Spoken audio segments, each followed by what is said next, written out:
Hello everyone, once again welcome back to our channel beat the NEET. और कैसे हैं आप सब लोग। आज हम लोग करने वाले हैं अध्याय 8 मानव स्वास्थ्य तथा रोग, क्योंकि इस चैप्टर से बहुत क्वेश्चन आपके नीट में पूछे जाते हैं, इसलिए मैं इस चैप्टर को पहले ऑडियो बुक रिकॉर्ड कर रही हूँ। और बहुत सारे बच्चों की इस चैप्टर के लिए रिक्वेस्ट भी आई थी।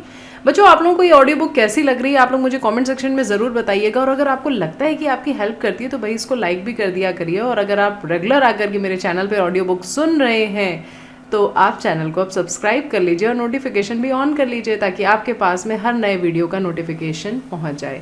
इसके साथ ही आप लोग 1 मिनट बायोलॉजी के वीडियोस जो मैंने आपके साथ में प्लेलिस्ट आई बटन में शेयर की हुई है, आप वहां से जाकर के देख सकते हो। उसमें मैंने नीट में आए हुए बार बार जो क्वेश्चंस पूछे जाते हैं उन्हीं टॉपिक्स पे पूरा 1 मिनट का वीडियो में पूरी इन्फॉर्मेशन प्रोवाइड की है। तो वो वीडियो भी आपके रिवीजन के लिए, जब आपका बिल्कुल पढ़ने का मन ना करे तो उस वक्त आप उनसे रिवाइज कर सकते हैं। और रैंडमली ऐसे टॉपिक आपके रिवाइज होंगे जो बार बार नीट में आपके क्वेश्चंस पूछे जा रहे हैं, तो उसको ज़रूर देखिएगा। That is 1 minute biology. चलिए अब ज़्यादा टाइम वेस्ट नहीं करते हैं और जल्दी से अपना स्टार्ट करते हैं चैप्टर मानव स्वास्थ्य तथा रोग। एक लंबे समय तक स्वास्थ्य को शरीर और मन की ऐसी स्थिति माना गया जिसमें देह के कुछ तरलों का संतुलन बना रहता था। प्राचीन यूनानवासी जैसे कि हिप्पोक्रेटिस और चिकित्सा का भारतीय आयुर्वेद तंत्र भी यही दावा करते थे। ऐसा माना जाता था कि काले पित्त यानी ब्लैक बाइल वाले व्यक्ति गर्म व्यक्तित्व वाले होते हैं और उन्हें बुखार होता है। इस प्रकार के निष्कर्ष का कारण मात्र विमर्शी विचारधारा थी। विलियम हार्वे द्वारा प्रयोगात्मक विधि अपनाते हुए रक्त परिसंचरण की खोज और थर्मामीटर का उपयोग करते हुए काले पित्त वाले व्यक्तियों के शरीर का तापमान प्रसामान्य दर्शाने से स्वास्थ्य के अच्छे तरल की परिकल्पना को गलत सिद्ध कर दिया गया। कुछ वर्षों बाद जैविकी ने बताया कि तंत्रिका तंत्र यानी न्यूरल सिस्टम और अंतःस्रावी तंत्र यानी एंडोक्राइन सिस्टम हमारे प्रतिरक्षा तंत्र यानी इम्यून सिस्टम को प्रभावित करता है और हमारा प्रतिरक्षा तंत्र हमारे स्वास्थ्य को बनाए रखता है। इस प्रकार मन और मानसिक अवस्था हमारे स्वास्थ्य पर असर डालती है। निसंदेह स्वास्थ्य निम्नलिखित बातों से प्रभावित होता है। का जेनेटिक डिसऑर्डर, वे अपूर्णताएं जिनको लेकर बच्चा जन्मता है और वे अपूर्णताएं जो बच्चे को जन्म से ही माँ बाप से वंशागत रूप से मिलती हैं। खा संक्रमण और गा हमारी जीवन शैली, जिसमें हम जो खाना खाते हैं, पानी पीते हैं, जो विश्राम हम शरीर को देते हैं और जो व्यायाम हम करते हैं, जो स्वभाव हमारे भीतर है और जिनकी हम में कमी है आदि शामिल है। हम सभी स्वास्थ्य शब्द का प्रयोग धड़ल्ले से करते हैं। इसकी क्या परिभाषा है? स्वास्थ्य का अर्थ मात्र रोग की अनुपस्थिति अथवा शारीरिक स्वस्थता नहीं है। इसे पूर्ण रूपेण शारीरिक, मानसिक और सामाजिक स्वास्थ्य के रूप में परिभाषित किया जा सकता है। जब लोग स्वस्थ होते हैं तो वे काम में अधिक सक्षम होते हैं। इससे उत्पादकता बढ़ती है और आर्थिक संपन्नता आती है। स्वास्थ्य से लोगों का आयुकाल बढ़ता है और शिशु तथा मातृ मृत्यु दर में कमी होती है। अच्छा स्वास्थ्य बनाए रखने के लिए संतुलित आहार, व्यक्तिगत स्वच्छता और नियमित व्यायाम बहुत महत्वपूर्ण है। शारीरिक और मानसिक स्वास्थ्य पाने के लिए अति प्राचीन काल से योग का अभ्यास किया जा रहा है। रोग और शरीर के विभिन्न प्रकारों पर उनके प्रभाव के बारे में जागरूकता, संक्रामक रोगों के प्रति टीकाकरण, अपशिष्ट का समुचित निपटान, रोग वाहकों यानी वेक्टर्स का नियंत्रण एवं खाने और पीने के संसाधनों का स्वच्छ रख रखाव अच्छे स्वास्थ्य के लिए आवश्यक है। जब शरीर एक या अधिक अंगों या तंत्रों के प्रकारों पर प्रतिकूल प्रभाव पड़ता है तो वे विभिन्न चिन्ह और लक्षण प्रकट होते हैं, तो हम कहते हैं कि हम स्वस्थ नहीं हैं, अर्थात हमें रोग हो गया है। रोगों के मोटे तौर पर संक्रामक और असंक्रामक समूहों में बांटा जा सकता है। जो रोग एक व्यक्ति से दूसरे में आसानी से संचारित हो सकते हैं उन्हें संक्रामक रोग कहते हैं। संक्रामक रोग बहुत आम है और हम सब कभी न कभी इसके शिकार हुए हैं। कुछ संक्रामक रोग जैसे कि एड्स घातक होते हैं। असंक्रामक रोगों में कैंसर मृत्यु का प्रमुख कारण है। नशीले पदार्थों, ड्रग और अल्कोहल का कुप्रयोग भी हमारे स्वास्थ्य पर प्रतिकूल प्रभाव डालता है। 8.1 मानव में सामान्य रोग। अनेकानेक जीव जिसमें bacteria, virus, fungi, protozoan, helminth आदि शामिल हैं, मनुष्य में रोग पैदा करते हैं। ऐसे रोग कारक जीवों को पैथोजन कहते हैं। इसलिए अधिकांश पैरासाइट रोगजनक हैं, क्योंकि ये होस्ट के भीतर या उसके ऊपर रह करके उसे क्षति या हानि पहुंचाते हैं। रोगजनक हमारे शरीर में कई तरह से प्रवेश कर सकते हैं। वह अपनी संख्या में वृद्धि कर हमारी सामान्य अत्यावश्यक क्रियाओं को बाधा पहुंचाते हैं। फलस्वरूप मॉर्फोलॉजिकल और प्रकार्यात्मक क्षति होती है। रोगजनकों के लिए आवश्यक है कि वे परपोषी के भीतर वातावरण के अनुसार अपने को अनुकूलित कर लें। उदाहरण के लिए जो रोगजनक आंत्र में प्रवेश करते हैं उनमें स्टमक के निम्न पीएच यानी लो पीएच में जीवित रहने और विभिन्न पाचक एंजाइमों का प्रतिरोध करने की क्षमता होनी चाहिए। रोगजनक जीवों में भिन्न भिन्न वर्गों के कुछ निरूपकों और उनसे होने वाले रोगों के बारे में यहाँ चर्चा करेंगे।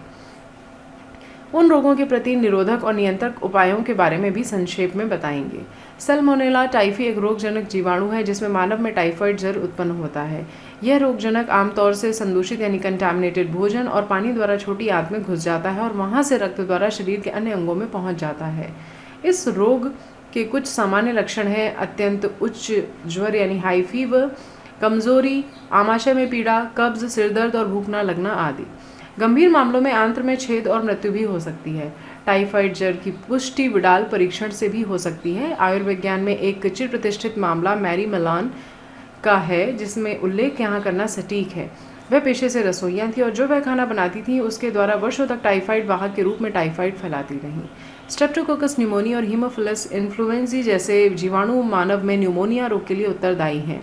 इस रोग में फुफ्फुस यानी लंग्स के वायुकोष्ठ यानी एल्वियोलाई संक्रमित हो जाते हैं। संक्रमण के फलस्वरूप वायुकोष्ठों में तरल भर जाता है जिसके कारण सांस लेने में गंभीर समस्याएं पैदा हो जाती हैं। ज्वर, ठिठुरन, खांसी और सिरदर्द आदि निमोनिया के लक्षण हैं। गंभीर मामलों में होंठ और हाथ की उंगलियों के नाखूनों का रंग धूसर से लेकर के नीला तक हो जाता है। स्वस्थ मनुष्य को संक्रमण किसी संक्रमित व्यक्ति द्वारा छोड़े गए ड्रॉपलेट्स अथवा एरोसॉल सांस द्वारा लेने से या संक्रमित व्यक्ति के गिलास या बर्तन इस्तेमाल करने से भी हो जाता है। मानव में होने वाले कुछ अन्य जीवाणुीय रोग हैं अतिसार, पेचिश जिसे हम डिसेंट्री, प्लेग और डिप्थीरिया आदि कहते हैं। बहुत से विषाणु भी मानव में रोग का कारक होते हैं। विषाणुओं का ऐसा ही एक समूह राइनोवायरस का है जो मानव में सबसे ज़्यादा संक्रामक रोग यानी सामान्य जुकाम फैलाता है। ये नाक और श्वसन पथ को संक्रमित करते हैं लेकिन फेफड़ों को नहीं। सामान्य जुकाम के अभिलक्षण है नासीय संकुलता यानी नेजल कंजेशन और आंसराव, कंठदाह, स्वर रुक्षता अर्थात फटी आवाज़, खांसी, सिरदर्द, थकावट आदि जो प्रायः 3 से 7 दिन तक रहते हैं। संक्रमित व्यक्ति की खांसी या छींकों से निकले बिंदुक जब स्वस्थ व्यक्ति द्वारा सांस लेने पर अंदर जाते हैं अथवा पेन, किताबों, प्यालों, दरवाजे के हत्थों, मूठों, कंप्यूटरों के कीबोर्ड या माउस जैसी संदूषित हुई वस्तुओं के संपर्क में आता है तो उसे भी संक्रमण हो जाता है। मानव में कुछ रोग प्रोटोजोआ से भी होते हैं। आपने मलेरिया के बारे में सुना होगा। एक ऐसा रोग जिसमें मनुष्य कई सालों से लड़ता आ रहा है, प्लाज्मोडियम नामक एक बहुत ही छोटा सा प्रोटोजोन इस रोग के लिए उत्तरदायी है। प्लाज्मोडिया की विभिन्न जातियां Plasmodium vivax, Plasmodium malariae, Plasmodium falciparum विभिन्न प्रकार के मलेरिया के लिए उत्तरदायी हैं। इनमें से प्लाज्मोडियम फैल्सीपेरम द्वारा होने वाला मैलिग्नेंट सबसे गंभीर है और यह घातक भी हो सकता है। यहाँ पर आप देख सकते हैं इसकी लाइफ साइकिल दी हुई है, प्लाज्मोडियम के जीवन चक्र की अवस्थाएं। आइए प्लाज्मोडियम के जीवन चक्र पर एक निगाह डालते हैं। जब संक्रमित मादा एनाफिलीज मानव को काटती है तो प्लाज्मोडियम जीवाणु यानी स्पोरोजोइट के रूप में मानव शरीर में घुस जाते हैं। अब ये स्पोरोजोइट संक्रामक रूप है। प्रारंभ में परजीवी यकृत में अपनी संख्या बढ़ाते रहते हैं और फिर लाल रुधिर कणिकाओं पर आक्रमण करते हैं जिससे लाल रक्त कणिकाएं फट जाती हैं। लाल रक्त कणिकाओं के फटने के साथ ही एक टॉक्सिक पदार्थ हीमोजोइन निकलता है जो ठिठुरन और प्रत्येक 3 से 4 दिन के अंतराल से आने वाले उच्च आवर्ती ज्वर के लिए यानी हाई फीवर के लिए उत्तरदायी है। जब मादा एनाफिलीज मच्छर किसी संक्रमित व्यक्ति को काटती है तब परजीवी उसके शरीर में प्रवेश कर जाते हैं और उनके आगे का परिवर्धन वहाँ होता है। यह परजीवी मच्छर में बहुत संख्यात्मक रूप से बढ़ते रहते हैं और स्पोरोजोइट बन जाते हैं और उसकी लार ग्रंथियों में जमा हो जाते हैं। जब ये मच्छर किसी मानव को काटता है तो ये स्पोरोजोइट उसके शरीर में प्रवेश कर जाते हैं और इस प्रकार ऊपर वर्णित घटना आरंभ हो जाती है। यह दिलचस्प बात है कि मलेरिया परजीवी का अपना जीवन चक्र पूरा करने के लिए मनुष्य और मच्छर 2 परपोषियों की जरूरत पड़ती है। मादा एनाफिलीज रोगवाहक अर्थात रोग का संचरण करने वाली मानव की वृहद आंत्र में पाए जाने वाले एंटमीबा हिस्टोलिटिका नामक प्रोटोजोन परजीवी से अमीबाइसिस या अमीबी अतिसार होता है। कोष्ठबद्धता यानी कब्ज, उदरीय पीड़ा और ऐंठन, अत्यधिक श्लेष्मल और रक्त के थक्के वाला मल इस रोग के लक्षण हैं। घरेलू मक्खियां इस रोग की शारीरिक वाहक हैं और परजीवी को संक्रमित व्यक्ति के मल से खाद्य और खाद्य पदार्थों तक ले जाकर उन्हें संदूषित कर देती हैं। मल पदार्थ द्वारा संदूषित पेयजल और खाद्य पदार्थ संक्रमण के प्रमुख स्रोत हैं। सामान्य गोलकृमि, एस्कैरिस और फाइलेरिया कृमि, वुचेरिया कुछ ऐसे कृमि हैं जो मनुष्य के लिए रोगजनक है। आंत्र परजीवी एस्कैरिस से एस्कैरियोसिस नामक रोग होता है। आंतरिक रक्तस्राव, पेशी पीड़ा, ज्वर, अरक्तता और आंत्र का अवरोध इस रोग के लक्षण हैं। इस परजीवी के अंडे संक्रमित व्यक्ति के मल के साथ बाहर निकल आते हैं और मिट्टी, जल, पौधों आदि को संदूषित कर देते हैं। स्वस्थ व्यक्ति में यह संक्रमण संदूषित पानी, शाक सब्जियों, फलों आदि के सेवन से हो जाता है। विचेरिया बैंक्रॉफ्टाई एंड विचेरिया मैलाई ऐसे फाइलेरियाई कृमि हैं जिनके कारण अंगों में प्रायः अर्धपाद की लसिका वाहिकाओं यानी लिम्फेटिक वेसल्स में धीरे धीरे बढ़ने वाला दीर्घकालिक स्रोत हो जाता है। यह कृमि इन अंगों में कई वर्षों तक रहते हैं और यह रोग हाथी पाँव या एलिफेंशियसिस अथवा फाइलेरिया यानी फाइलेरियासिस कहलाता है। जननिक अंग भी अक्सर इस रोग से प्रभावित हो जाते हैं और इसकी वजह से बड़ी भारी विरूपताएं आ जाती हैं। रोग वाहक मादा मच्छर जब किसी स्वस्थ व्यक्ति को काटती है तो रोगजनक उस व्यक्ति के शरीर में संचारित हो जाते हैं। माइक्रोस्पोरम, ट्राइकोफाइटॉन और एपिडर्मोफाइटॉन आदि जेनरा के अनेक कवक दाद यानी रिंगवर्म के लिए उत्तरदायी हैं। ये संक्रामक रोग मनुष्यों में बहुत ही सामान्य है। शरीर के विभिन्न भागों जैसे त्वचा, नाखून और स्कैल्प पर सूखी शल्की यानी स्केली लीजन इस रोग के प्रमुख लक्षण हैं। इन विक्षतियों से तेज खुजली होती है। ऊष्मा और नमी इन कवकों को त्वचा के फोल्ड जैसे कि ग्रोइंग अथवा पाद उंगलियों के बीच पनपने में मदद करती है। दाद आमतौर पर मिट्टी से या संक्रमित व्यक्तियों के तौलिए, कपड़े या कंघे तक का प्रयोग करने से हो जाता है। अनेक संक्रामक रोगों के निरोध और नियंत्रण के लिए व्यक्तिगत तथा जन स्वच्छता बनाए रखना बहुत महत्वपूर्ण है। व्यक्तिगत स्वच्छता से शरीर को साफ रखना, पीने के लिए साफ पानी, खाना, शाक सब्जियों, फल आदि का सेवन शामिल है। जन स्वास्थ्य में अपशिष्ट पदार्थ और मलमूत्र उत्सर्ग यानी एक्सक्रीटा का समुचित निपटान, जलाशयों, कुंडों यानी पूल और मल कुंडों यानी सेस पूल्स और तालाबों की समय समय पर सफाई, विसंक्रमण तथा जन खान पान प्रबंध में स्वच्छता के मानक का पालन करना है। ये उपाय विशेष रूप से वहाँ अनिवार्य है जहाँ संक्रामक रोग खाद्य पदार्थ और पानी के द्वारा संचारित होते हैं, जैसे कि टाइफाइड, अमीबा, एस्केरिस्ता इत्यादि। निमोनिया और सामान्य जुकाम जैसे वायुवाहित एयरबॉर्न रोगों के मामले में ऊपर बताए गए उपायों के अलावा संक्रमित व्यक्तियों के या उनके सामान के निकट संपर्क में आने से बचना चाहिए। कीट रोग वाहकों के द्वारा संचारित होने वाले मलेरिया और फाइलेरिया जैसे रोगों के लिए सबसे महत्वपूर्ण उपाय रोग वाहकों और उनके प्रजनन यानी ब्रीडिंग की जगहों का नियंत्रण या उन्हें खत्म कर देना है। यह लक्ष्य आवासीय क्षेत्रों में और उसके आसपास पानी को जमा नहीं होने देने यानी घरेलू शीतल यंत्र यानी कूलर की नियमित सफाई, मच्छरदानी का प्रयोग, मच्छर के लार्वा को खाने वाली गम्बुजिया जैसी मछलियां डालने, खाइयों, जल निकास क्षेत्रों और दलदलों आदि में कीटनाशकों के छिड़काव से जा सकता है। इसके अलावा दरवाज़ों और खिड़कियों में जाली लगानी चाहिए ताकि मच्छर अंदर ना घुस सके। भारतवर्ष के बहुत से भागों में हाल ही में एडीज मच्छर ने डेंगू और चिकनगुनिया जैसे रोगों को व्यापक रूप से फैलने के संदर्भ में ऐसे उपाय और भी महत्वपूर्ण हो गए हैं। जीव विज्ञान में हुई प्रगति से हम अनेक संक्रामक रोगों से निपटने के लिए कारगर हथियार मिल गए हैं। वैक्सीन का उपयोग और प्रतिरक्षीकरण कार्यक्रमों से चेचक जैसे जानलेवा रोगों का पूरी तरह से उन्मूलन कर दिया गया है। वैक्सीन के इस्तेमाल से पोलियो, डिप्थीरिया, निमोनिया और टिटनस जैसे अनेक संक्रामक रोगों को काफ़ी हद तक नियंत्रित कर लिया गया है। जैव प्रौद्योगिकी यानी बायोटेक्नोलॉजी, जिसके बारे में आप 12वें अध्याय में और ज़्यादा पढ़ेंगे, नए और अधिक सुरक्षित वैक्सीन बनाने के कगार पर है। एंटीबायोटिक एवं अन्य दूसरी औषधियों की खोज ने भी संक्रामक रोगों के प्रभावी ढंग से उपचार करने में हमें सक्षम बनाया है। 8.2 प्रतिरक्षा। हम हर रोज़ बड़ी संख्या में संक्रामक रोगों का सामना करना पड़ता है, परंतु इनमें से कुछ ही रोगों के शिकार बनाते हैं। क्यों? इसका कारण यह है कि हमारे शरीर अधिकांश बाह्य कारकों से अपनी रक्षा कर लेता है। परिपोषी के रोग कारक जीवों से लड़ने की क्षमता जो उसे प्रतिरक्षी तंत्र के कारण मिली है, इम्यूनिटी कहलाती है। इम्यूनिटी 2 प्रकार की होती है, सहज प्रतिरक्षा और उपार्जित प्रतिरक्षा। 8.2.1 सहज प्रतिरक्षा। इन्नेट इम्यूनिटी एक प्रकार की अवशिष्ट रक्षा है जो जन्म के समय मौजूद होती है। ये प्रतिरक्षा हमारे शरीर में बाह्य कारकों के प्रवेश के सामने विभिन्न प्रकार के रोध खड़ा करने से हासिल होती है। सहज प्रतिरक्षा में 4 प्रकार के रोध होते हैं। ये रोध हैं आपके फिजिकल बैरियर, हमारे शरीर पर त्वचा मुख्य रोध है जो यानी बैरियर है, सूक्ष्म जीवों के प्रवेश को रोकता है। श्वसन, गैस्ट्रोइंटेस्टाइनल और जनन मूत्र पथ को आस्तारित करने वाली एपिथेलियम की श्लेष्मा आलेप यानी म्यूकस कोटिंग भी शरीर में घुसने वाले रोगाणुओं को रोकने में सहायता करती है। फिजियोलॉजिकल बैरियर, आमाशय में अम्ल, मुंह में लार, आंखों में आंसू, ये सभी रोगणीय वृद्धि को रोकते हैं। सेलुलर बैरियर, हमारे शरीर के रक्त में बहुरूप केंद्रक, श्वेताणु, पीएमएनएल, न्यूट्रोफिल्स जैसे कुछ प्रकार के श्वेताणु और मोनोसाइट्स तथा प्राकृतिक मारक लिम्फोसाइट्स के प्रकार एवं ऊतकों में वृहद भक्षाणु यानी मैक्रोफेजेस रोगाणुओं का भक्षण करते हैं और नष्ट करते हैं।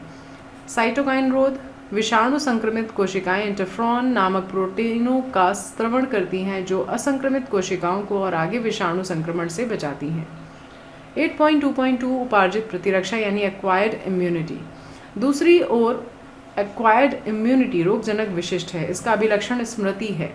इसका अर्थ यह है कि हमारे शरीर का जब पहली बार किसी रोगजनक से सामना होता है तो ये एक रिस्पॉन्स करता है जिसे हम निम्न तीव्रता की प्राथमिक अनुक्रिया कहते हैं। बाद में उसी रोगजनक से सामना होने पर बहुत ही उच्च तीव्रता की द्वितीयक या पूर्ववर्ती अनुक्रिया होती है। इसका कारण यह है तथ्य है कि हमारे शरीर का प्रथम मुठभेड़ की स्मृति है।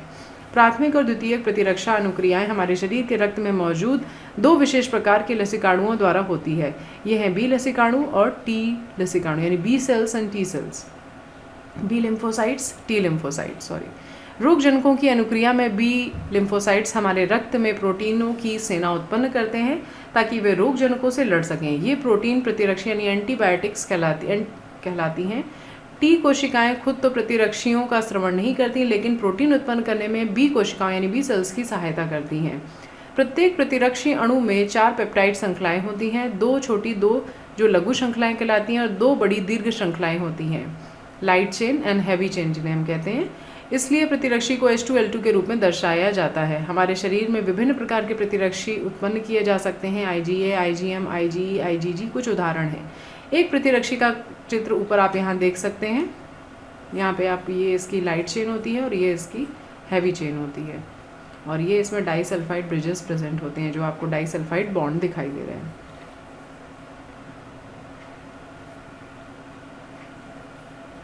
एक प्रतिरक्षी का चित्र हमने देख लिया है। ये प्रतिरक्षी रक्त में पाई जाती है, इसलिए इन्हें तरल प्रतिरक्षा अनुक्रिया ह्यूमरल इम्यून रिस्पॉन्स कहा जाता है।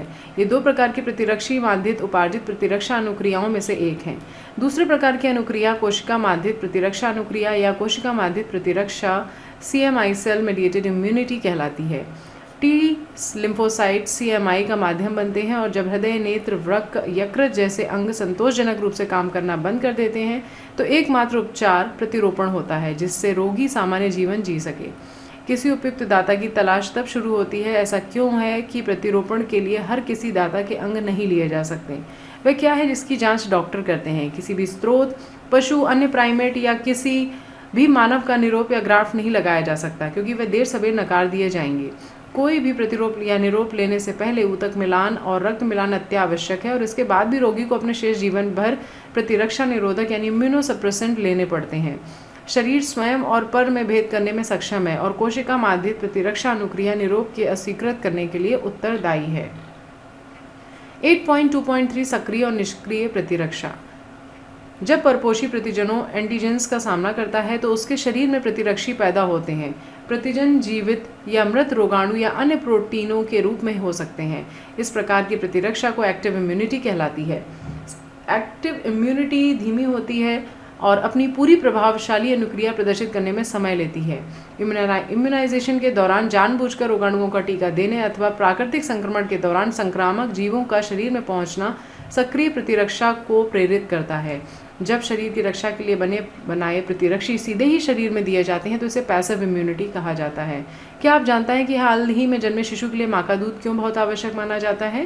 क्योंकि लैक्टेशन के प्रारंभिक दिनों के दौरान माँ द्वारा स्रावित पीले से तरल कोलेस्ट्रम में प्रतिरक्षियों यानी IgA की प्रचुरता होती है जिससे शिशु की रक्षा होती है। प्रेगनेंसी के दौरान भ्रूण को भी प्लेसेंटा द्वारा माँ से कुछ प्रतिरक्षी मिलते हैं और ये निष्क्रिय प्रतिरक्षता के कुछ उदाहरण हैं।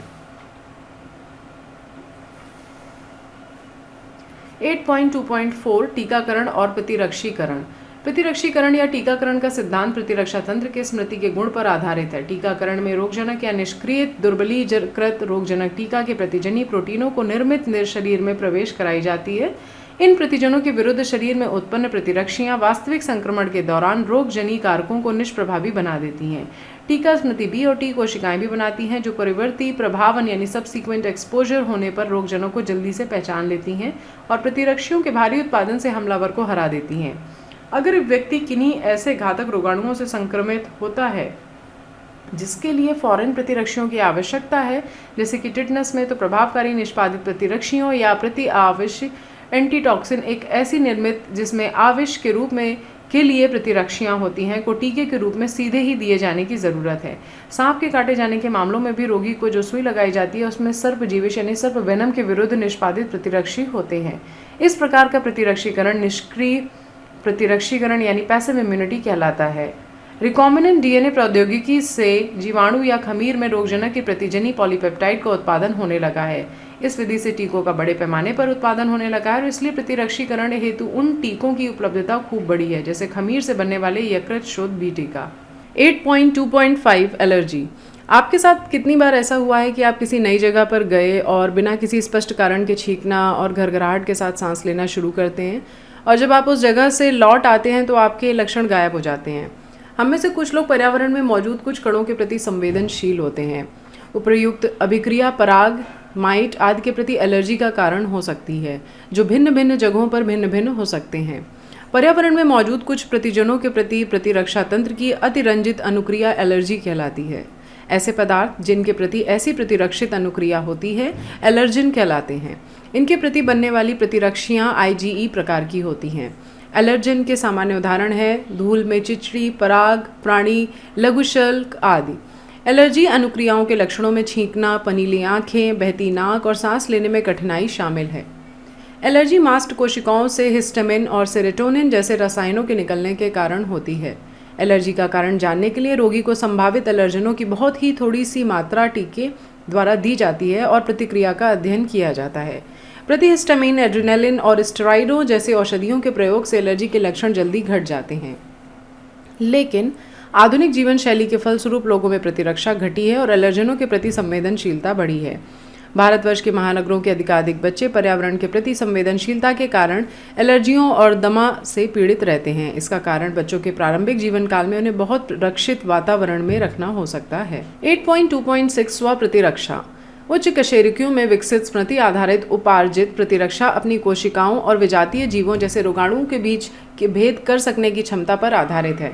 भेद कर सकने की इस क्षमता का आधार क्या है, यह हमें अभी भी नहीं पता चला है। फिर भी इसके बारे में 2 उपसिद्धांतों को समझना होगा। पहला, उच्चतर कशेरुकी विजातीय अणुओं और विजातीय जीवों को भी पहचान सकते हैं। प्रयोगात्मक प्रतिरक्षा विज्ञान इस संबंध में जानकारी देता है। दूसरा, कभी कभी आनुवांशिक और अज्ञात कारणों से शरीर अपनी ही कोशिकाओं पर हमला कर देता है। इसके फलस्वरूप शरीर को क्षति पहुंचती है और यह स्व प्रतिरक्षा रोग कहलाता है। हमारे समाज में बहुत से लोग आमवाती संधिशोथ, रूमेटॉइड आर्थराइटिस से प्रभावित हैं, जो एक स्व प्रतिरक्षा रोग है। 8.2.7 शरीर में प्रतिरक्षा तंत्र। मानव प्रतिरक्षा तंत्र में लिम्फॉइड ऑर्गन्स, ऊतक, कोशिकाएं और घुलनशील अणु जैसे कि प्रतिरक्षी शामिल हैं। जैसा कि आप पढ़ चुके हैं कि प्रतिरक्षा तंत्र इस मायने में बेजोड़ है कि वह विजातीय प्रतिजनों को पहचानता है और इनके प्रति अनुक्रिया करता है और इन्हें याद रखता है। प्रतिरक्षा तंत्र एलर्जी प्रतिक्रियाओं, स्व प्रतिरक्षा रोगों और अंग प्रतिरोपण में महत्वपूर्ण भूमिका निभाता है। लिम्फॉइड ऑर्गन्स ये वे अंग हैं जिनमें लसिकाणुओं की उत्पत्ति होती है या मैचुरेशन या प्रोलिफरेशन होता है। बोन मैरो और थाइमस ऐसे प्राथमिक लिम्फॉइड ऑर्गन है जहां अपरिपक्व लसिकाणु प्रतिजन संवेदनशील लसिकाणुओं में विभेदित होते हैं। परिपक्वन के बाद लसिकाणु प्लीहा यानी स्प्लीन, लसिका ग्रंथियों, टॉन्सिल्स, क्षुद्रांत के पेयर पैचों और परिशेषिका यानी अपेंडिक्स जैसे द्वितीयक अंगों में चले जाते हैं। द्वितीयक लसिकाभ अंग ऐसे स्थान है जहां लसिकाणुओं की प्रतिजन के साथ पारस्परिक क्रिया होती है, जो बाद में प्रचुर संख्या में उत्पन्न होकर प्रभावी कोशिकाएं बन जाते हैं। मानव शरीर में विभिन्न लसिकाभ अंगों की स्थिति चित्र 8.5 में दर्शित है। यहाँ पर आप इनकी लोकेशन देख सकते हैं। अस्थिमज्जा मुख्य लसिकाभ अंग है जहाँ लसिकाणुओं समेत सभी रुधिर कोशिकाएं उत्पन्न होती हैं। थाइमस एक लोब्ड अंग है जो हृदय के पास उरोस्थि के नीचे स्थित है। जन्म के समय थाइमस काफ़ी बड़ा होता है, लेकिन बढ़ती उम्र के साथ आकार में घटता रहता है और यौवनावस्था आने पर यह बहुत छोटे आकार का रह जाता है। अस्थिमज्जा और थाइमस दोनों में ही टी लसिकाणुओं के परिवर्धन और परिपक्वन के लिए सूक्ष्म पर्यावरण मुहैया कराते हैं। प्लीहा सेम के आकार का बड़ा अंग है। इसमें मुख्य रूप से लसिकाणुओं और भक्षकाणु होते हैं। ये रुधिर में पैदा होने वाले सूक्ष्म जीवों को फांसकर रुधिर निस्यंदक यानी फिल्टर के रूप में काम करते हैं। प्लीहा में लाल रक्त कणिकाओं का बड़ा भंडार होता है। लसिका ग्रंथियाँ छोटी ठोस संरचनाएं होती हैं जो लसिका तंत्र पर भिन्न भिन्न स्थलों पर स्थित हैं। जो सूक्ष्मजीव या दूसरे प्रतिजन लसिका और ऊतक तरल में आ जाते हैं, लसिका ग्रंथियाँ उन्हें फांस लेती हैं। लसिका ग्रंथियों में फंसे प्रतिजन वहां मौजूद लसिकाणुओं के संक्रियण और प्रतिरक्षा अनुक्रिया के लिए उत्तरदायी हैं। प्रमुख पथों श्वसन, पाचन और जनन मूत्र पथ के आस्त्रों यानी लाइनिंग के भीतर लसिकाभ ऊतक स्थित हैं, जो श्लेष्म संबंध से लसिकाभ ऊतक MALT यानी म्यूकोसल एसोसिएटेड लिम्फॉइड टिश्यू कहलाते हैं। ये मानव शरीर के लसिकाभ ऊतक का लगभग 50% हैं। 8.3 एड्स। एड्स शब्द उपार्जित प्रतिरक्षा न्यूनता संलक्षण यानी ads acquired immuno deficiency syndrome के लिए प्रयुक्त होता है। इसका अर्थ है प्रतिरक्षा तंत्र की न्यूनता, जो व्यक्ति के जीवन काल में उपार्जित होती है और जो इस बात का संकेत है कि यह न्यूनता कोई जन्मजात रोग नहीं है। एड्स का सबसे पहले 1981 में पता चला, जो लगभग पिछले 25 वर्षों में सारे विश्व में फैल गया है। इस रोग से 2 करोड़ 50 लाख लोगों की मृत्यु हो चुकी है। एड्स एक विषाणु रोग है जो मानव में प्रतिरक्षा न्यूनता विषाणु HIV ह्यूमन इम्यूनोडेफिशिएंसी वायरस के कारण होता है। HIV विषाणुओं के उस समूह में आता है जिसे हम रेट्रोवायरस कहते हैं, जिनमें RNA जीनोम को ढकने वाला आवरण होता है। चित्र 8.6 आप देख सकते हैं। यहाँ पे रेट्रोवायरस का नेचर शो किया गया है। आमतौर पर HIV का संक्रमण निम्नलिखित से होता है: का संक्रमित व्यक्ति के यौन संपर्क से, खा संदूषित रक्त और रुधिर उत्पादों के आधान से, गा संक्रमित सुइयों के साझा प्रयोग से, जैसा कि अंतःशिरा यानी इंट्रावेनस द्वारा ड्रग का कुप्रयोग करने वालों के मामलों में, घा संक्रमित माँ से अपरा द्वारा उसके बच्चे में। इसलिए जिन लोगों में यह संक्रमण होने की बहुत ज़्यादा खतरा है वे हैं ऐसे व्यक्ति जो अनेक से मैथुन करते हैं, मादक द्रव्य व्यसनी जो अंतःशिरा द्वारा ड्रग लेते हैं, ऐसे व्यक्ति जिन्हें बार बार रक्त आदान की ज़रूरत होती है, और संक्रमित माँ से जन्मे बच्चे। क्या आपको मालूम है कि लोगों को बार बार रक्त आदान की आवश्यकता कब होती है? यहाँ पर यह ध्यान देना महत्वपूर्ण है कि HIV एड्स केवल छूने या शरीर के संपर्क में आने से नहीं फैलता, ये केवल शरीर में स्रावित द्रवों से फैलता है। इसलिए यह भी महत्वपूर्ण है कि शारीरिक और मनोवैज्ञानिक स्वस्थता के लिए यह आवश्यक है कि HIV एड्स प्रभावित व्यक्ति को परिवार से या समाज से अलग थलग ना किया जाए। पता लगाइए और ऐसी परिस्थितियों की सूची बनाइए। संक्रमण होने और एड्स के लक्षण प्रकट होने के बीच हमेशा अंतराल होता है और यह अवधि कुछ महीनों से लेकर के कई वर्ष, प्रायः 5 से 10 वर्ष की हो सकती है। व्यक्ति के शरीर में आ जाने के बाद मैक्रोफेज में प्रवेश करता है, जहां उनके RNA जीनोम विलोम ट्रांसक्रिप्टेज यानी रिवर्स ट्रांसक्रिप्टेज एंजाइम की सहायता से रेप्लिकेशन द्वारा विषाणुवीय DNA बनता है। ये विषाणुवीय DNA परपोषी की कोशिका के DNA में संविष्ट होकर संक्रमित कोशिकाओं को विषाणु कण पैदा करने का निर्देश देता है। वृहद भक्षकाणु विषाणु उत्पन्न करना जारी रखते हैं और इस तरह एक HIV फैक्ट्री का तरह कार्य करने लगते हैं। इसके साथ ही HIV सहायक T लसिकाणुओं और T लसिकाणुओं के एक प्रकार यह उपसमुच्चय है जिसके बारे में आप ऊपर प्रतिरक्षा तंत्र में पढ़ चुके हैं, में घुस जाता है और प्रतिकृति बनाता है और संतति विषाणु पैदा करता है। रुधिर में छोड़े गए संतति विषाणु दूसरे सहायक T लसिकाणुओं पर हमला करते हैं और यह क्रम बार बार दोहराया जाता है, जिसकी वजह से संक्रमित व्यक्ति के शरीर में सहायक T लसिकाणुओं की संख्या उत्तरोत्तर कमी होती है। इस अवधि के दौरान बार बार बुखार और दस्त आते हैं तथा वजन घटता है। सहायक T लसिकाणुओं की संख्या में गिरावट के कारण व्यक्ति जीवाणु, विशेष रूप से माइकोबैक्टीरियम, विषाणुओं, कवकों, यहाँ तक कि टैक्सोप्लाज्मा जैसे परजीवियों के संक्रमण का शिकार हो जाता है। रोगी में इतनी प्रतिरक्षा न्यूनता हो जाती है कि वह इन संक्रमणों से अपनी रक्षा करने में असमर्थ हो जाता है। एड्स के लिए व्यापक रूप से काम में लाया जाने वाला नैदानिक परीक्षण एंजाइम संलग्न प्रतिरक्षा रोधी आमापन एलाइजा एंजाइम लिंक्ड इम्यूनोसॉर्बेंट ऐसे है। प्रतिपश्च विषाणुवीय एंटी रेट्रोवायरल औषधियों से एड्स का उपचार आंशिक रूप से ही प्रभावी है। ये औषधियाँ रोगी की अवश्यंभावी मृत्यु को आगे सरका सकती हैं पर रोक नहीं सकती। एड्स की रोकथाम। एड्स को ठीक नहीं किया जा सकता, इसलिए इसकी रोकथाम का सबसे उत्तम उपाय है। इसके अलावा और HIV संक्रमण सचेतन व्यवहार पैटर्न के कारण फैलता है, न कि न्यूमोनिया या टाइफाइड की तरह अनजाने में। ये ठीक है कि रक्त आदान रोगियों में, नवजातों में, माँ से आदि में ये संक्रमण सही निगरानी न होने के कारण हो सकता है। एकमात्र बहाना अनभिज्ञता हो सकती है, लेकिन कहावत बिल्कुल सही है कि अज्ञानता के कारण मत मरो। हमारे देश में राष्ट्रीय एड्स नियंत्रण संगठन NACO National AIDS Control Organisation और अन्य गैर सरकारी संगठन NGO इस पर कार्य कर रहे हैं। लोगों को एड्स के बारे में शिक्षित करने के लिए बहुत काम कर रहे हैं। ये HIV संक्रमण को फैलने से रोकने के लिए विश्व स्वास्थ्य संगठन WHO ने अनेक कार्यक्रम प्रारंभ किए हैं। रक्त बैंकों के रक्त को HIV से मुक्त करना, सार्वजनिक और निजी अस्पतालों और क्लिनिकों में केवल डिस्पोजेबल सुइयां और सिरिंज ही काम में लाई जाएं, इसकी व्यवस्था करना, कंडोम का मुफ्त वितरण, ड्रग के कुप्रयोग को नियंत्रित करना, सुरक्षित यौन संबंधों की सिफारिश करना और सुग्राही समष्टि यानी ससेप्टेबल पॉपुलेशन में HIV के लिए नियमित जांच को बढ़ावा देना इन कार्यक्रमों से कुछ एक है। HIV से संक्रमण या एड्स से ग्रस्त होना कोई ऐसी बात नहीं जिसे छुपाया जाए, क्योंकि छुपाने से संक्रमण और भी ज़्यादा लोगों में फैल सकता है। समाज में HIV एड्स संक्रमित लोगों को सहायता और सहानुभूति की ज़रूरत होती है एवं उन्हें हे दृष्टि से नहीं देखा जाना चाहिए। जब तक समाज इसे एक ऐसी समस्या के रूप में नहीं देखा जिसका समाधान सामूहिक तौर पर किया जाना चाहिए, तब तक रोग के व्यापक रूप से फैलने की गुंजाइश कई गुना ज़्यादा बढ़ेगी। यह एक ऐसी व्याधि है जिसके फैलाव को समाज और चिकित्सक वर्ग के सम्मिलित प्रयास से ही रोका जा सकता है। 8.4 कैंसर मानव के भयंकर रोगों में एक कैंसर है और विश्व भर में मौत का प्रमुख कारण है। भारतवर्ष में प्रतिवर्ष 10 लाख से भी ज़्यादा लोग कैंसर से पीड़ित होते हैं और इससे भी बड़ी संख्या में मर जाते हैं। कैंसर होने की क्रियाविधि अथवा कोशिकाओं के कैंसरजनी रूपांतरण यानी कार्सिनोजेनिक ट्रांसफॉर्मेशन, इसका उपचार और नियंत्रण जैविकी और आयुर्विज्ञान में गहन अनुसंधान का विषय है। हमारे शरीर में कोशिका वृद्धि और विभेदन अत्यधिक नियंत्रित और नियमित है। कैंसर कोशिकाओं में यह नियामक क्रियाविधियाँ टूट जाती हैं। प्रसामान्य कोशिकाएं ऐसा गुण दर्शाती हैं जिसे संस्पर्श संदमन यानी कॉन्टैक्ट इनहिबिशन कहते हैं, और इसी गुण के कारण दूसरी कोशिकाओं में उनका संस्पर्श उनकी अनियंत्रित वृद्धि को संदमित करता है। ऐसा लगता है कि कैंसर कोशिकाओं में यह गुण खत्म हो गया है। इसके फलस्वरूप कैंसर कोशिकाएं विभाजित होना जारी रख कोशिकाओं का भंडार खड़ा कर देती हैं, जिसे हम ट्यूमर कहते हैं। ट्यूमर दो प्रकार के होते हैं, बेंजिन ट्यूमर और मैलिग्नेंट ट्यूमर। बेंजिन ट्यूमर सामान्यतः अपने मूल स्थान तक सीमित रहते हैं और शरीर के दूसरे भागों में नहीं फैलते हैं और इनकी मामूली क्षति होती है। और दूसरे होते हैं हमारे मैलिग्नेंट ट्यूमर। ये प्रचुरोद्भवी कोशिकाओं का पुंज है जो नवद्रव्य यानी न्यूप्लास्टिक कोशिकाएं कहलाती हैं। ये बहुत तेजी से बढ़ती हैं और आसपास के सामान्य ऊतकों पर हमला करके उन्हें क्षति पहुंचाती है। ट्यूमर कोशिकाएं सक्रियता से विभाजित और वर्धित होती हैं, जिससे वे अत्यावश्यक पोषकों के लिए सामान्य कोशिकाओं से स्पर्धा करती है और उन्हें भूखा मारती हैं। ऐसे ट्यूमर से उतरी हुई कोशिकाएं रक्त द्वारा दूर दराज स्थलों में पहुंच जाती हैं और वहां जहां भी ये जाती हैं नए ट्यूमर बनाना प्रारंभ कर देती हैं। मेटास्टेसिस कहलाने वाला यह गुण मैलिग्नेंट ट्यूमर का सबसे डरावना गुण है। कैंसर के कारण प्रसामान्य कोशिकाओं का कैंसरी नवद्रव्य कोशिकाओं में रूपांतरण को प्रेरित करने वाला कारक भौतिक, रासायनिक और जैविक हो सकते हैं।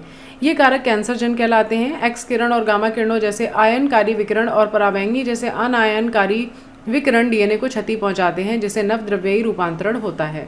तंबाकू के धुएं में मौजूद रासायनिक कैंसरजन फेफड़े के कैंसर के मुख्य कारण है। कैंसर उत्पन्न करने वाले विषाणु ऑन्कोजेनिक वायरस कहलाते हैं। इनमें जो जीन होते हैं उन्हें हम वायरल ऑन्कोजीन कहते हैं। इसके अलावा प्रसामान्य कोशिकाओं में कई जीनों का पता चला है जिन्हें कुछ विशेष परिस्थितियों में सक्रिय किए जाने पर वे कोशिकाओं का कैंसरजनी रूपांतरण कर देते हैं। ये जीन कोशिकीय यानी सेल्युलर ऑन्कोजीन या प्रोचो ऑन्कोजीन कहलाते हैं। कैंसर अभिज्ञान और निदान। कैंसर का शुरू में ही पता लगना बहुत आवश्यक हो सकता है या बहुत आवश्यक है, क्योंकि ऐसा होने पर कई मामलों में इस रोग का सफलतापूर्वक उपचार किया जा सकता है।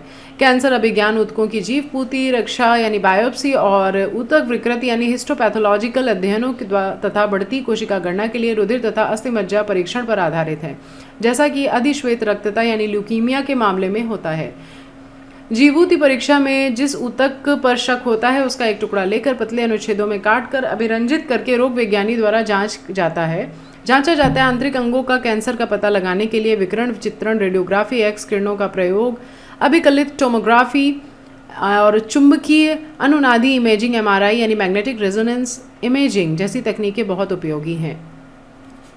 अभिकलित टोमोग्राफी एक्स किरणों का उपयोग करके किसी अंग के भीतरी भागों की त्रिविम प्रतिबिंब बनाती है। जीवित ऊतक में वैकृतिक यानी पैथोलॉजिकल और कायिकी यानी फिजियोलॉजिकल परिवर्तनों का एकदम सही पता लगाने के लिए एमआरआई में तेज चुंबकीय क्षेत्रों और अनायन विकिरण का उपयोग किया जाता है।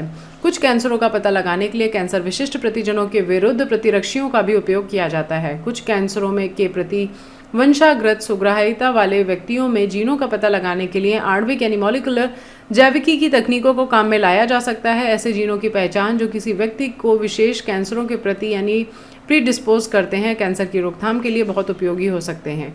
ऐसे व्यक्तियों को कुछ ऐसे विशेष कैंसरजनों से जिनके प्रति वे सुग्राही हैं, जैसे फुफ्फुस कैंसर में तंबाकू का धुआं से बचने की सलाह देनी चाहिए।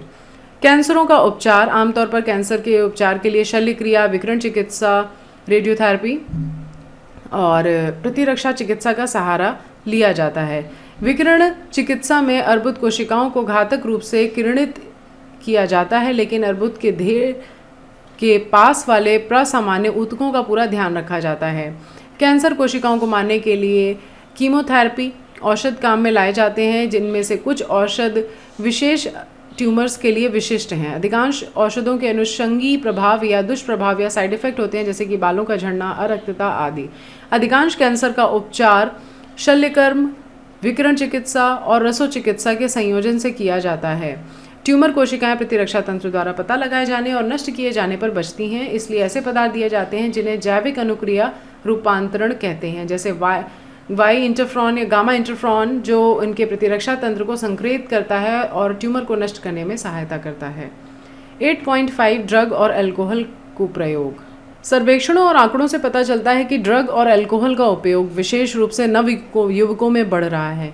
यह सचमुच चिंता का विषय है क्योंकि इसके अनेक दुष्परिणाम होते हैं।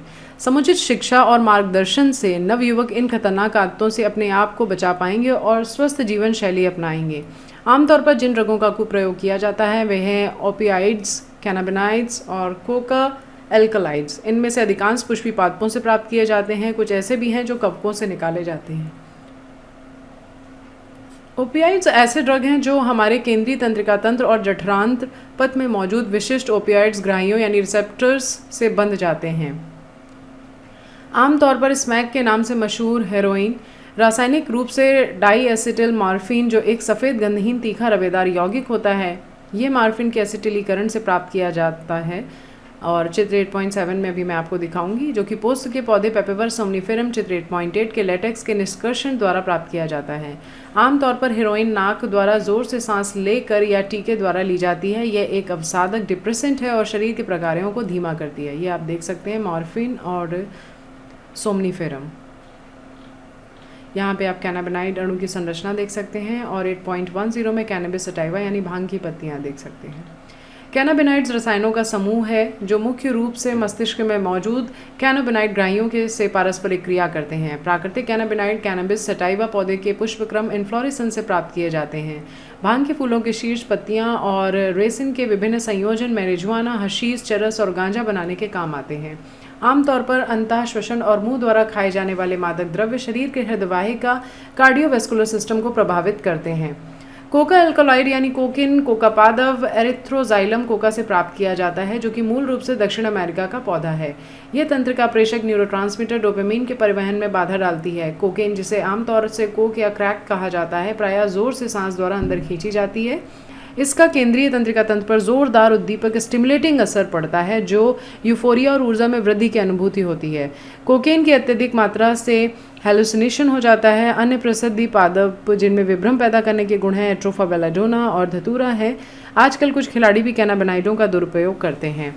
बर्बिट्यूरेट, एफेंटामीन और बेंजोडाइजेपिन जैसे ड्रग, इन जैसे अन्य ड्रग जो अवसाद, डिप्रेशन और इंसोम्निया जैसे मानसिक व्याधि से ग्रस्त रोगियों की सहायता के लिए सामान्यतया औषधियों के रूप में काम में लिए जाते हैं। इनका भी कुप्रयोग होता है। मॉर्फिन एक बहुत प्रभाव शामक और पीड़ाहर है। जिन रोगियों का शल्य क्रिया सर्जरी हुई है उनके लिए बहुत उपयोगी है।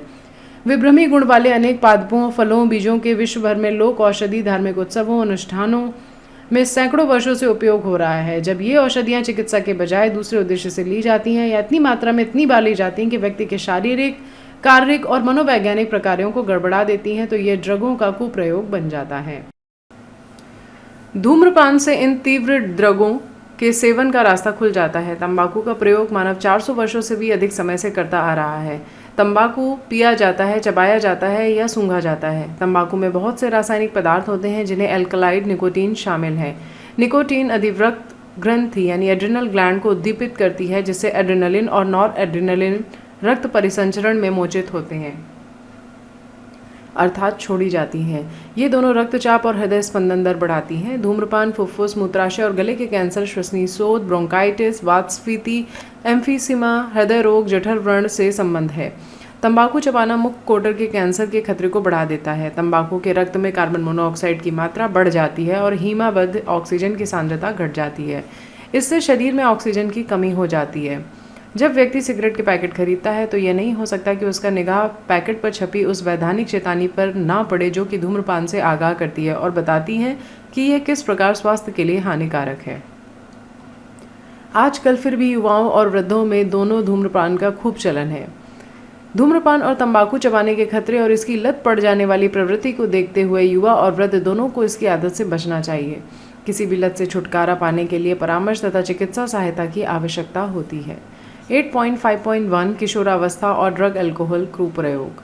किशोरावस्था का अर्थ एक अवधि और एक प्रक्रिया दोनों से है, जिसके दौरान एक बालक समाज में अपनी प्रभावी सहभागिता के लिए अपनी वृत्ति और विश्वास के अनुसार परिपक्व होता है। 12 से 18 वर्ष की आयु की अवधि को किशोरावस्था माना जा सकता है। दूसरे शब्दों में किशोरावस्था बचपन और प्रौढ़ता को जोड़ने वाला पुल है। किशोरावस्था के साथ साथ उनमें अनेक जीव विज्ञान और व्यवहारात्मक परिवर्तन आते हैं। इस प्रकार किशोरावस्था किसी व्यक्ति का मानसिक और मनोवैज्ञानिक विकास का बहुत ही नाजुक समय है। जिज्ञासा, जोखिम उठाने और उत्तेजना के प्रति आकर्षण और प्रयोग करने की इच्छा है। ऐसे सामान्य कारण हैं जो किशोरों को ड्रग तथा अल्कोहल के लिए अभिप्रेरित करते हैं। बच्चे को प्राकृतिक जिज्ञासा उसे प्रयोग के लिए अभिप्रेरित करती है। ड्रग और अल्कोहल का प्रभाव को फायदे के रूप में देखने से समस्या और भी जटिल हो जाती है। इस प्रकार ड्रग या अल्कोहल का पहली बार सेवन जिज्ञासा या प्रयोग करने के कारण हो सकता है, लेकिन बाद में बच्चा इनका उपयोग समस्याओं का सामना करने से बचने के लिए करने लगता है। पिछले कुछ समय से शैक्षिक क्षेत्र में या परीक्षा में सबसे आगे रहने के दबाव से उत्पन्न तनाव ने भी किशोरों को अल्कोहल या ड्रगों को आजमाने के लिए फुसलाने में महत्वपूर्ण भूमिका निभाई है। युवकों में यह बोध भी कि धूम्रपान करना, ड्रग या अल्कोहल का उपयोग व्यक्ति के ठंडा या प्रगति का प्रतीक है, यह इन आदतों को शुरू करने का मुख्य कारण है। इस बोध को बढ़ावा देने में टेलीविज़न, सिनेमा, समाचार पत्र, इंटरनेट ने भी सहायता की है। किशोरों में ड्रग और अल्कोहल के कुप्रयोग के अन्य कारणों में परिवार के ढांचे में अस्थिरता या एक दूसरे को सहारा देने तथा मित्रों के दबाव का अभाव भी है। 8.5.2 व्यसन और निर्भरता। यह समझ कि ड्रग लाभकारी है, इन्हें बार बार लेने के कारण है। सबसे महत्वपूर्ण यह है कि अल्कोहल और ड्रग की अंतर्निहित व्यसनी प्रकृति, लेकिन व्यक्ति इस बात को समझ नहीं पाता। ड्रगों और अल्कोहल के कुछ प्रभावों के प्रति लत एक मनोवैज्ञानिक आसक्ति है। यह प्रभाव है सुखाभास और भला चंगा होने की अस्थायी भावना, जो व्यक्ति को उस समय भी ड्रग एवं अल्कोहल लेने के लिए प्रेरित करने से जुड़ी है, जबकि उनकी ज़रूरत नहीं होती। उनका इस्तेमाल आत्मघाती है। ड्रग के बार बार उपयोग से हमारे शरीर में मौजूद ग्राहियों का सह स्तर बढ़ जाता है। इसके फलस्वरूप ग्राही ड्रगों या अल्कोहल की केवल उच्चतर मात्रा के प्रति अनुक्रिया करते हैं, जिसके कारण अधिकाधिक मात्रा में लेने की लत पड़ जाती है। लेकिन एक बात बुद्धि में बिल्कुल स्पष्ट होनी चाहिए कि इन ड्रग को एक बार लेना भी व्यसन बन सकता है। इस प्रकार ड्रग और अल्कोहल की व्यसनी शक्ति उन्हें इस्तेमाल करने वाली को एक दोषपूर्ण चक्र में घसीट लेते हैं, जिससे एक नियमित सेवन करने लगते हैं। इस चक्र से बाहर निकलना उनके बस में नहीं रहता।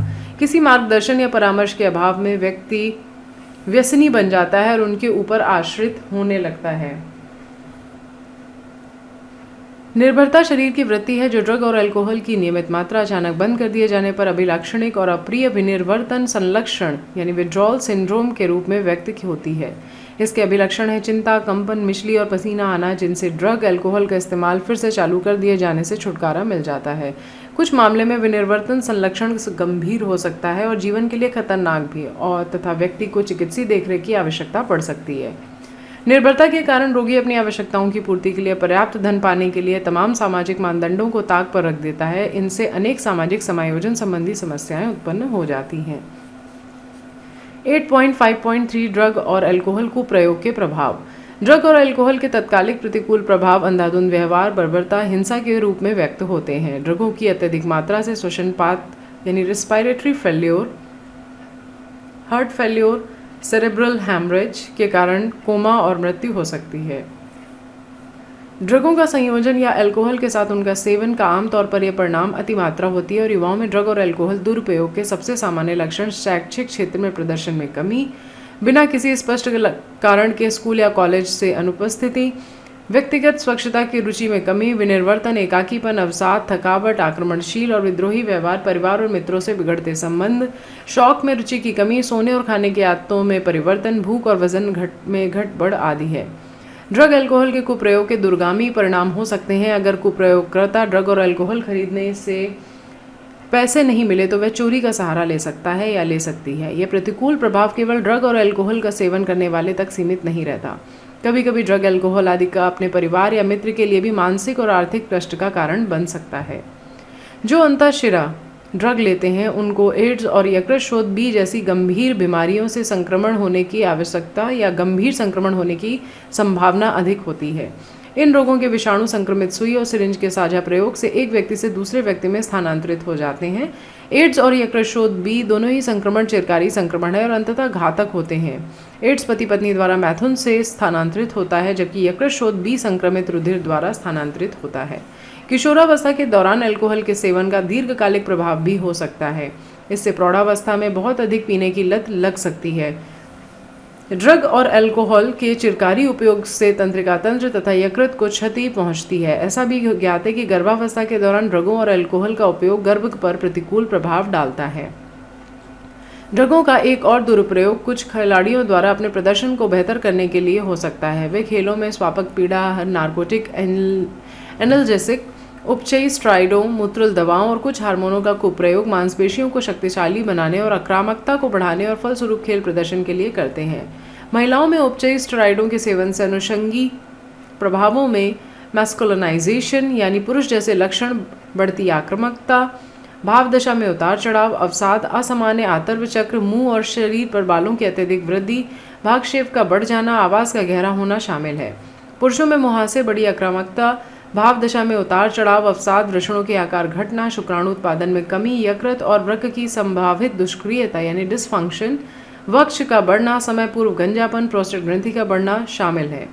लंबे समय तक सेवन से ये प्रभाव स्थायी हो सकते हैं। युवा नर या स्त्रियों में मुंह और शरीर के सख्त मुहासे और लंबी अस्थियों के वृद्धि केंद्रों का काल पूर्व बंद होने के फलस्वरूप वृद्धि रुद्ध हो सकती है।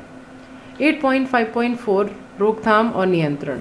पुरानी कहावत चिकित्सा से रोकथाम अच्छी है यहाँ पर भी खरी बैठती है। यह भी सच है कि धूम्रपान, ड्रग या अल्कोहल के सेवन की आदतें पड़ने से संभावना छोटी उम्र में ज़्यादातर किशोरावस्था के दौरान अधिक होती है। इसलिए ऐसी परिस्थितियों की पहचान करना सबसे उत्तम है जो किशोर को अल्कोहल या ड्रग के सेवन की ओर ढकेलती हैं, ताकि समय रहते उसे चिकित्सीय उपाय किए जा सकें। इस मामले में माता पिता और अध्यापकों का विशेष उत्तरदायित्व है। ऐसा लालन पालन जिसमें पालन पोषण का स्तर ऊंचा हो और सुसंगत अनुशासन हो, अल्कोहल, ड्रग, तंबाकू के कुप्रयोग का खतरा कम कर देता है। यहाँ दिए गए कुछ उपाय किशोरों में अल्कोहल और ड्रग का कुप्रयोग की रोकथाम तथा नियंत्रण में विशेष रूप से कारगर होंगे। आवश्यक समकक्षी दबाव से बचें। प्रत्येक बच्चे की अपनी पसंद और अपना व्यक्तित्व होता है जिसका सम्मान और जिसे प्रोत्साहित करना चाहिए, चाहे मामला अध्ययन, खेलकूद या अन्य गतिविधियों का हो। बालक को उसकी अवसीमा थ्रेशोल्ड से अधिक करने के लिए अनावश्यक दबाव नहीं डालना चाहिए। शिक्षा और परामर्श। समस्याओं और दबावों को सामना करने और निराशाओं को तथा असफलताओं को जीवन का एक हिस्सा समझकर स्वीकार करने की शिक्षा एवं परामर्श उन्हें देना चाहिए। यह भी उचित होगा कि बालक की ऊर्जा को खेलकूद, पढ़ाई, संगीत, योग और पाठ्यक्रम के अलावा दूसरी स्वस्थ गतिविधियों की दिशा में भी लगाना चाहिए। माता पिता और समकक्षियों से सहायता लेना चाहिए। माता पिता और समकक्षियों से फौरन मदद लेनी चाहिए ताकि वे उचित मार्गदर्शन कर सकें। निकट और विश्वसनीय मित्रों से भी सलाह लेनी चाहिए। युवाओं की समस्याओं को सुलझाने के लिए समुचित सलाह से उन्हें अपनी चिंता और अपराध भावना को अभिव्यक्त करने में सहायता मिलेगी। संकट के संकेतों को देखना। सावधान माता पिता और अध्यापकों को चाहिए कि ऊपर बताए गए खतरे के संकेतों पर ध्यान दें और उन्हें पहचानें। मित्रों को भी चाहिए अगर वे परिचित को ड्रग या अल्कोहल लेते हुए देखें तो वे उस व्यक्ति के भले के लिए माता पिता या अध्यापक को बताने में हिचकिचाएं नहीं। इसके बाद बीमारी को पहचानने और उसके पीछे छुपे कारणों को पता लगाने के लिए उचित उपाय करने होंगे। इससे समुचित चिकित्सीय उपाय आरंभ करने में सहायता मिलेगी। व्यावसायिक और चिकित्सा सहायता लेना। जो व्यक्ति दुर्भाग्यवश ड्रग अल्कोहल के कुप्रयोग रूपी दलदल में फंस गया है, उसकी सहायता के लिए उच्च योग्यता प्राप्त मनोवैज्ञानिकों, मनोरोगी वैज्ञानिकों की उपलब्ध और व्यसन छुड़ाने तथा पुनः स्थापना कार्यक्रमों हेतु काफ़ी सहायता उपलब्ध है। ऐसी सहायता से प्रभावित व्यक्ति पर्याप्त प्रयासों और इच्छा शक्ति द्वारा इस समस्या से पूरी तरह छुटकारा पा सकता है और पूर्ण रूपेण प्रासामान्य और स्वस्थ जीवन जी सकता है। सारांश। स्वास्थ्य केवल रोग की अनुपस्थिति नहीं है, यह संपूर्ण शारीरिक, मानसिक, सामाजिक और मनोवैज्ञानिक स्वास्थ्य की स्थिति है। टाइफाइड, हैजा, निमोनिया, त्वचा का कवकीय संक्रमण, मलेरिया आदि और कई अन्य रोग मानव के लिए कष्ट के प्रमुख कारण हैं। रोग वाहक द्वारा होने वाले रोग जैसे कि मलेरिया, विशेष रूप से प्लाज्मोडियम फैल्सीपेरम से होने वाला मलेरिया का यदि उपचार नहीं किया जाए तो प्राणघातक सिद्ध हो सकता है। व्यक्तिगत स्वच्छता के अलावा अपशिष्ट का समुचित निपटान, पीने के पानी को प्रदूषण रहित बनाना, मच्छर जैसे रोग वाहकों का नियंत्रण और प्रतिरक्षीकरण इन रोगों की रोकथाम करने में बहुत सहायक है। जब हमें रोग कारक एजेंटों का खतरा होता है तो हमारा प्रतिरक्षा तंत्र इन रोगों की रोकथाम में महत्वपूर्ण भूमिका निभाता है। हमारे शरीर की जन्मजात रक्षा तंत्र जैसे कि त्वचा, श्लेष्मल झिल्लियाँ, हमारे आंसुओं में मौजूद रोगाणुरोधी पदार्थ, लार और भक्षाणु कोशिकाएं आदि रोगाणुओं को हमारे शरीर में प्रवेश करने से रोकने में सहायता देती हैं। अगर रोगाणु हमारे शरीर में प्रवेश करने में सफल हो जाते हैं तो विशिष्ट प्रतिरक्षी यानी तरल प्रतिरक्षी अनुक्रिया और कोशिकाएं इन रोगाणुओं को मार देती हैं। प्रतिरक्षा तंत्र का स्मृति होती है। उसी रोगाणु को पुनः खतरा होने पर प्रतिरक्षा अनुक्रिया तेज और अधिक तीव्र होती है। टीकाकरण और प्रतिरक्षीकरण से होने वाली रक्षा का यही आधार है। अन्य रोगों में एड्स और कैंसर से विश्व भर में बहुत मौतें होती हैं। मानव प्रतिरक्षा न्यूनता विषाणु यानी HIV से होने वाला एड्स घातक होता है, लेकिन अगर कुछ सावधानियां बरती जाएं तो इसकी रोकथाम हो सकती है। अगर जल्दी पता लगा लिया जाए कि समुचित चिकित्सीय उपाय अपनाए जाएं तो कैंसर ठीक हो जाते हैं। हाल ही में युवकों और किशोरों में ड्रग और अल्कोहल का कुप्रयोग चिंता का दूसरा कारण बन गया है। अल्कोहल और ड्रगों की व्यसनी प्रकृति और उनसे समझे जाने वाले लाभ जैसे कि तनाव से आराम के कारण समकक्षी दबाव, परीक्षा संबंधी और प्रतियोगिता संबंधी तनावों से सामना होने पर व्यक्ति इन ड्रग अल्कोहल के सेवन का प्रयास कर सकता है। ऐसा करने से उन्हें लत पड़ सकती है या लत पड़ जाती है। इनके हानिकारक प्रभावों के बारे में बताना और परामर्श देना, तुरंत व्यावसायिक और चिकित्सा सहायता लेने से व्यक्ति इन बुराइयों से पूरी तरह मुक्त हो सकता है। और इसी तरह आपका ये चैप्टर पूरा कंप्लीट हो गया है। आप लोग मुझे कमेंट सेक्शन में ज़रूर बताना कि आप लोगों को ये ऑडियो बुक कैसी लगी और इसे लाइक करना मत भूलना दोस्तों। आप लोगों को आई होप कि ऑडियो बुक्स बहुत पसंद आ रही होगी और मुझे लगता है कि आप इसे अपने दोस्तों के साथ भी ज़रूर शेयर करेंगे ताकि उनकी भी हेल्प हो सके जैसे आपकी हेल्प हो रही है। तो चलिए मुझे जल्दी से अपने चैप्टर्स जो आपको पहले ऑडियो बुक चाहिए वो आप मुझे कमेंट सेक्शन पे बता दीजिए। मैं उसी के अकॉर्डिंग ही आपकी ऑडियो बुक्स प्रिपेयर कर रही हूँ। मैं अभी करंटली 12th की प्रिपेयर कर रही हूँ। अगर आपको 11th के कुछ चैप्टर्स हैं जो आप पहले रिवाइज करना चाहते हैं तो अगर आप वो चाहते हैं तो आप मुझे कॉमेंट सेक्शन में उनके नेम दे दीजिए। मैं उन चैप्टर्स की ऑडियो बुक पहले प्रिपेयर कर लूँगी। तो चलिए मिलते हैं नेक्स्ट ऑडियो बुक में। तब तक के लिए tata bye bye, take care everyone, just stay tuned with me, bye bye.